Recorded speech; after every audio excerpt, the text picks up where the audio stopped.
Welcome to our channel. నేను మీ series. So ఇప్పుడున్న ఒక తాజా వార్త ఏంటంటే బిగ్ బాస్ హోస్ట్ చేస్తున్న హీరో నాగార్జున పైన కూడా పిటిషన్ వేయాలని చెప్పేసి అయితే ఒక న్యూస్ అయితే వైరల్ అవుతుంది. సో దీని మీద చర్చించడానికి మనతో పాటు ఉన్నారు సీనియర్ జర్నలిస్ట్ ఇంకా పొలిటికల్ అనలిస్ట్ సిఎస్ రావు గారు. నమస్కారం సార్. ఇప్పుడు ఏంటంటే ఇప్పుడు ఒక చర్చ అయితే మళ్ళీ బయటకు వచ్చింది.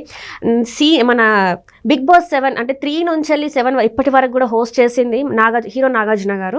సో ఈయన మీద కూడా పిటిషన్ వేయాలని చెప్పేసి కొంతమంది అయితే కోరుతున్నారు. సో దీన్ని ఎట్లా పరిగణించాలి సార్? సో పిటిషన్ కాదు, యాక్చువల్గా సుమోటోగా తీసుకొని నాగార్జున మీదనే కేసు నమోదు చేయాలి.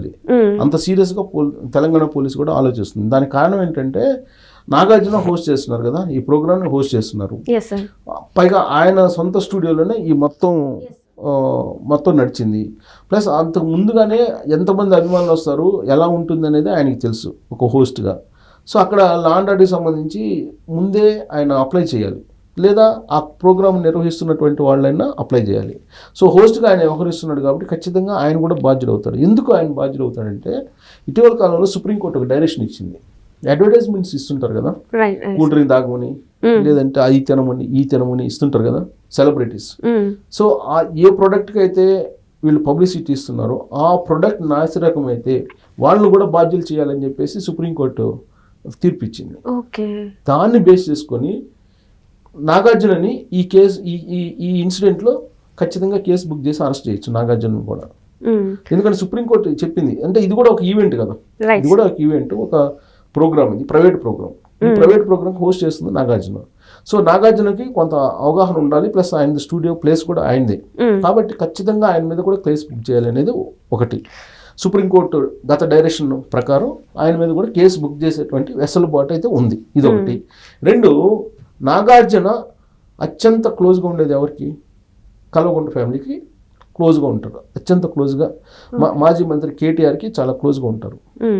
ఎందుకంటే బీఆర్ఎస్ ప్రభుత్వం 2014లో ఏర్పడినప్పుడు తొలి రోజుల్లో మా అయ్యప్ప సొసైటీకి సంబంధించినటువంటి అక్రమ నిర్మాణాలు, ఆ తర్వాత అక్కడే పక్కనే ఉన్నట్టు ఎన్ కన్వెన్షన్ నాగార్జున దాన్ని కూల్చేటువంటి ప్రయత్నం చేశారు. చేసినప్పుడు ఇదంతా కూల్చుకుంటూ వెళ్ళిపోయి, అక్రమ నిర్మాణాలని కూల్చుకుంటూ వెళ్ళిపోయి ఎన్ కన్వెన్షన్కి వచ్చేటికి ఆగిపోయారు.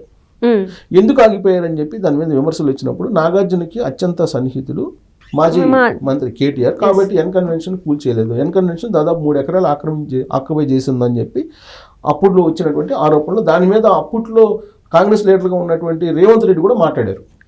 సో ఇప్పుడు రేవంత్ రెడ్డి సీఎం, అప్పుడు ఆయన వర్కింగ్ ప్రెసిడెంట్గా ఉన్నాడు కాంగ్రెస్ పార్టీలో. అప్పుడు విమర్శించాడు నాగార్జున సంబంధించిన కన్వెన్షన్ని ఎందుకు మీరు కోల్చలేదు, అక్రమంలో ఉంది, దాన్ని ఎందుకు కోల్చలేదని. అంతకుముందు తెలుగుదేశం పార్టీ అధికార ప్రతినిధిగా ఉన్నప్పుడు కూడా రేవంత్ రెడ్డి దాని మీద విమర్శ చేశారు. ఇప్పుడు ఆయన సీఎం అయ్యాడు. సో సీఎం అయ్యాడు కాబట్టి ఇప్పుడు అప్పుడు ఎందుకు కోల్చలేదు అనే దాని మీద అవగాహన ఉంది ఆయనకి. మాజీ మంత్రి కేటీఆర్కి అలాగే నాగార్జునకి చాలా క్లోజ్ ఉంది కాబట్టి అది కాలేదని. సో ఇప్పుడు కూడా అన్నపూర్ణ స్టూడియో దగ్గర ఈ బిగ్ బాస్ 7 సీజన్లో జరిగినటువంటి గొడవ వెనుక కొంతమంది బీఆర్ఎస్కి సంబంధించినటువంటి వాళ్ళు పాత్ర ఉందనేది ఆరోపణలు వస్తున్నాయి. ప్లస్ ఈ పల్లవి ప్రశాంత్ అనే అతను మెదక్ సంబంధించినటువంటి గజ్వేల్ సంబంధించినటువంటి విలేజ్, గజ్వేల్ నియోజకవర్గంలో ఉన్నటువంటి విలేజ్.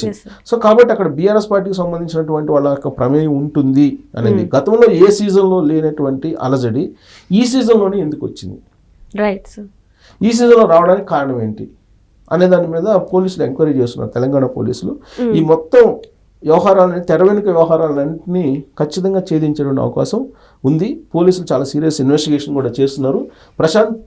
ఆ రోజు ప్రశాంత్ పల్లవికి సంబంధించిన అభిమానులు, పల్లవి ప్రశాంత్ వాళ్ళకి సంబంధించిన అభిమానులు కానీ, లేదంటే రన్నర్గా ఉన్నాడు కదా అమర్దీప్ ఫ్యామిలీ సంబంధించిన కార్లు, వాటన్నిటిని పగలగొట్టడం, పబ్లిక్ ప్రాపర్టీని ధ్వంసం చేయటం, భయానక వాతావరణాన్ని సృష్టించడం, మొత్తం ఆ ఏరియా మొత్తం బంజారా హిల్స్ మొత్తం భయానక వాతావరణాన్ని సృష్టించడం, అసలు ఆ స్టూడియో దగ్గర నుంచి దాదాపు 1 కిలోమీటర్ 2 కిలోమీటర్ల దూరం ఉన్న ప్రాంతాల్లో కూడా అలజడి సృష్టించారు. సో ఆ మొత్తానికి సంబంధించి సీసీ కెమెరాలను బేస్ చేసుకుని సీసీ కెమెరాలన్నింటినీ వాచ్ చేస్తున్నారు ఇప్పుడు పోలీసులు. అసలు ఎవరెవరు ఉన్నారు, దీని వెనక ఎవరెవరు పార్టిసిపేట్ చేశారు, ఈ పార్టిసిపేట్ చేసినటువంటి వాళ్ళలో రాజకీయపరమైనటువంటి మూలాలు ఉన్నాయా, బీఆర్ఎస్ పార్టీ సంబంధించినటువంటి వాళ్ళు ఉన్నారా, అసలు ఒకవేళ ఉంటే వీళ్ళని ఎందుకు అలౌ చేశారు అక్కడికి, ముందుగానే నాగార్జున ఎందుకు అలర్ట్ చేయలేదు, ఇవన్నీ కూడా తీస్తున్నారు. ఎందుకంటే నాగార్జునకి మాజీ మంత్రి కేటీఆర్కి ఇద్దరికి మంచి సంబంధాలు ఉన్నాయి కాబట్టి ఈ వచ్చినటువంటి వాళ్ళల్లో ఆందోళనకారులు ఎక్కువ బీఆర్ఎస్ పార్టీ వాళ్ళు ఉన్నారు, అలజడి సృష్టించేటువంటి కుట్ర చేస్తున్నారు అనేటువంటి అనుమానాలు ఉన్నాయి కాబట్టి రాజకీయ కోణం నుంచి దీన్ని పోలీసులు ఇప్పుడు ఇన్వెస్టిగేషన్ స్టార్ట్ చేస్తున్నారు. అందుకే సీసీ కెమెరాలన్నింటినీ వాచ్ చేస్తున్నారు. దాదాపు ఇప్పుడు ఉండేటువంటి చెక్ పోస్ట్ దాకా మొత్తం అన్ని సీసీ కెమెరాలను వాచ్ చేస్తున్నారు. కమాండ్ అండ్ కంట్రోల్ రూమ్ ఉంది కదా, ఈ కమాండ్ అండ్ కంట్రోల్ రూమ్ నుంచి ఎవరెవరు ఎటు మూవ్ అయ్యారు అనేది కంప్లీట్గా తెలిసిపోతుంది. కమాండ్ అండ్ కంట్రోల్లో మొత్తం ఫుటేజ్ని కనుక తీస్తే, దాన్ని తీస్తే కనుక అక్కడ సెకండ్ గ్రేడ్ లీడర్స్ ఏమైనా వచ్చున్నారా బీఆర్ఎస్ పార్టీ వాళ్ళకి సంబంధించి, ఇలాంటి అనుమానాలు ఉన్నాయి పోలీసులకి. సో దాన్ని ఇన్వెస్టిగేషన్ చేస్తూ ఉన్నారు. ఇన్వెస్టిగేషన్ చేస్తున్నటువంటి క్రమంలో రాజకీయ కోణాన్ని బయటకు తీసే పరిస్థితుల్లో ఇప్పుడు నాగార్జునను కూడా కేసు బుక్ చేసి విచారిస్తే కనుక అసలు వ్యవహారం బయట రాదు. అసలు హౌస్ లోపల ఏం జరిగింది కూడా బయట రావాలి కదా. అక్కడ అది అయిపోయిన తర్వాత ఏం జరిగింది అనేది.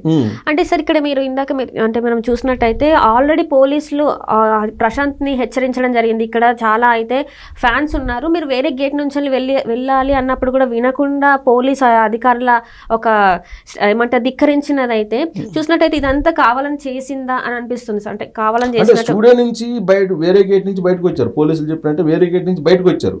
బయటకు వచ్చిన తర్వాత పోలీసులు కళ్ళు కప్పి ఈ మెయిన్ ఎంట్రన్స్ లోకి వచ్చారు. వాళ్ళ అభిమానులు ఎక్కడైతే ఉన్నారో అక్కడికి వచ్చేసాడు ఇతను. అక్కడ రాకుండా నువ్వు వెళ్ళిపో అని చెప్పారు. ఈ గేట్ నుంచి వెళ్ళిపో అని చెప్పి బయట నుంచి పంపించేశారు, అందరినీ అటే పంపించేశారు.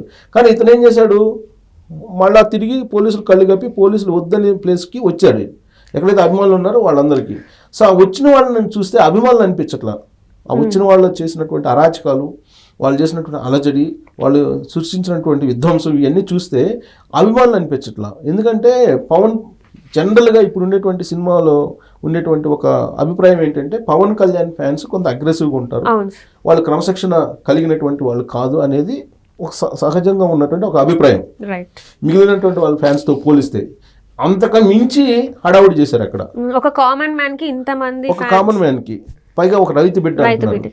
సో రైతు కుటుంబం నుంచి వచ్చిన ఒక సామాన్యమైనటువంటి ఫ్యామిలీకి అంత హార్డ్ కోర్ ఫ్యాన్స్ కూడా కాదు. ఫ్యాన్స్ అంటే అలా ఎందుకుంటారు అసలు? ఫ్యాన్స్ అలా ఉండరు, వాళ్ళు విధ్వంసకారులు. సో అలజడి సృష్టించడానికే ఉద్దేశపూర్వకంగా అక్కడికి వచ్చారు అనేది పోలీసుల యొక్క అనుమానం. అందుకే ఆ కోణం నుంచి చాలా సీరియస్గా ఇన్వెస్టిగేషన్ చేస్తున్నారు. సో పవన్ కళ్యాణ్ ఫ్యాన్స్ అంటేనే కొంచెం అదుపుదప్పి ప్రవర్తిస్తారు అనేది ఉంది, ఒక అభిప్రాయం ఉంది సహజంగా. సో వాళ్ళని మించి వీళ్ళు మందు దాకా వచ్చేసి, లిక్కర్ దాకా వచ్చేసి వాళ్ళు విధ్వంసం సృష్టించారంటే అల్లరి మోకలు అక్కడికి వచ్చారా? అల్లరి మోకలు ఉద్దేశపూర్వకంగా ప్రభుత్వాన్ని బద్నాం చేయడానికి, పోలీస్ డిపార్ట్మెంట్ని బద్నాం చేయడానికి ఆ విధమైనటువంటి వ్యూహాన్ని పన్నారా? గతంలో సీజన్ 6 వరకు ఏం జరగలేదు కదా, ఇలాంటి సీజన్ 6 వరకు ఇలాంటి ఏం జరగలేదు. సీజన్ 7లోనే ఎందుకు జరిగింది? ఇప్పుడు సీజన్ 6 వరకు అనేక సెలబ్రిటీస్ బయటకు వచ్చారు కదా, అభిమానులు స్టూడియోలో పంచుకున్నారు కదా, మీడియాతో పంచుకున్నారు కదా, ఎక్కడ గొడవలు జరగల. కేవలం ఈ ఎపిసోడ్లోనే ఇప్పుడే జరిగింది, అది కూడా కొత్త ప్రభుత్వం వచ్చిన తర్వాత జరిగింది. సో దీని వెనక నాగార్జున పాత్ర ఉందా? నాగార్జున ఎందుకు అరెస్ట్ చేయకూడదు? నాగార్జున సుమోటోగైనా సరే అరెస్ట్ చేయాలనేటువంటి ఒక ఒత్తిడి వస్తుంది. లేదా నాగార్జున అరెస్ట్ చేయకపోతే ఇప్పుడు ఆయన మీద చర్యలు తీసుకోవాలని చెప్పి ఆల్రెడీ సిపిఐకి సంబంధించినటువంటి రాష్ట్ర కార్యదర్శి నారాయణ డిమాండ్ చేస్తున్నారు. అసలు బిగ్ బాస్ షోనే వ్యతిరేకిస్తున్నాడు. బిగ్ బాస్ షోని వ్యతిరేకిస్తూ ముందు అసలు నాగార్జున మీద అరెస్ట్ చేయాలి, నాగార్జున లోపల పంపించాలని ఆయన డిమాండ్ చేస్తున్నాడు నారాయణ. సో నారాయణ కనుక ఒక కంప్లైంట్ ఇస్తే ఇప్పుడు నాగార్జున కూడా అరెస్ట్ చేసేటువంటి అవకాశం. అంటే నారాయణ డిమాండ్ చేస్తున్నాడు అసలు బిగ్ బాస్ షోని నిషేధించాలనేది ఆయన డిమాండ్ చేస్తూ, దానికి హోస్ట్గా వ్యవహరిస్తున్నటువంటి నాగార్జున దానికి బాధ్యుడు అని చెప్పి ఆయన చెప్తున్నాడు. ఎందుకంటే నాగార్జునకు ఉండేటువంటి ఇమేజ్ని బేస్ చేసుకునే ఆ షో క్లిక్ అయింది. సో నాగార్జునే అసలు దాన్ని తప్పుదోవ పట్టిస్తున్నాడు సమాజాన్ని అని చెప్పి ఆయన అభిప్రాయం, నారాయణ అభిప్రాయం. కాబట్టి ఇప్పుడు పోలీసులు సుమోటోగా కేసు బుక్ చేసి దీని మొత్తానికి, ఈ ఎపిసోడ్ మొత్తానికి నాగార్జున కనుక బాధ్యుని చేస్తే అసలు వ్యవహారం బయటకు వచ్చేటువంటి అవకాశం లేదు. అందుకే ఇప్పుడు పోలీసులు ఆయన మీద కేసు పెట్టేటువంటి అవకాశం కూడా లేకపోలేదు. Right. Thank you sir. So ఇది వాళ్ళ చర్చ. ఇప్పుడు నాగార్జున చుట్టూ కూడా సీజన్ 3 నుంచి సీజన్ 7 వరకు కూడా నాగార్జున గారు హోస్ట్గా వ్యవహరించారు. సో ఈ పరిణామాల వల్ల నాగార్జున చుట్టూ కూడా ఒక ఉచ్చు అనేది